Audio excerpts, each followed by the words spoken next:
বন্ধুরা, বিদেশির সাথে আমাদের এখানের কারেন্সিতে অনেকটা ফারাক। আজ আমরা 2025-এ এসে সেপ্টেম্বর মাস এটা এসে যদি দেখি $1 সমান কত টাকা আমাদের ভারতীয় টাকার সমান, তো আমরা দেখতে পাবো যে আমেরিকাতে $1 সমান আমাদের ভারতীয় টাকার 88.2 টাকা, মানে ওই মোটামুটি 88 টাকার সমান। তো ধীরে ধীরে আমাদের ভারতীয় কারেন্সি যে নোট আমাদের টাকা ব্যবহৃত করা হয় ওর দাম ধীরে ধীরে অন্যান্য দেশের তুলনায় কমে আসছে।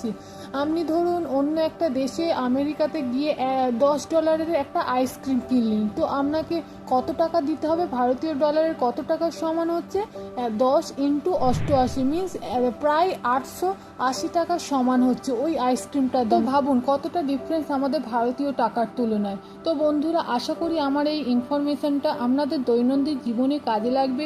আমার এই ভিডিওটা ভালো লেগে থাকলে একটা লাইক করে দেবেন ভিডিওটাতে, এবং আরও এরকম ইনফরমেশন পেতে হলে আমার সাথে যুক্ত থাকতে পারেন চ্যানেলটাকে সাবস্ক্রাইব করে।